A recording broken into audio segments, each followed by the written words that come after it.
Dysmenorrhoea. Dysmenorrhoea হলো মাসিকের সময় জরায়ুতে ব্যথা।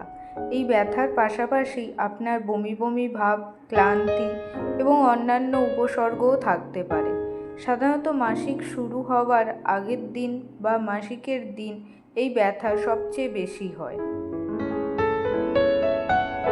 ডিসমেনোরিয়ার লক্ষণগুলি হলো তলপেটে খিঁচুনি, তলপেটে বা পিঠের নিচের অংশে ব্যথা, বমি বমি ভাব ও বমি, দুর্বলতা, মাথা ব্যথা, ডায়রিয়া বা কোষ্ঠকাঠিন্য, মেজাজ পরিবর্তন, এসব লক্ষণ দেখা যায়।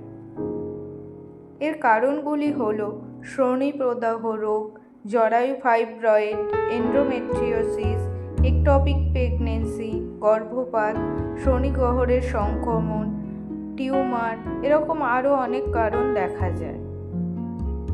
এ সংক্রান্ত সমস্যার জন্য আপনারা আসতে পারেন আমাদের দ্য হোম ফার্টিলিটি ট্রিটমেন্টে। এখানে কোনো রকম ওষুধ ইঞ্জেকশন ছাড়া ন্যাচারাল ট্রিটমেন্টের মাধ্যমে 3 থেকে 6 মাসের মধ্যে আপনি আপনার সমস্যার সমাধান পাবেন।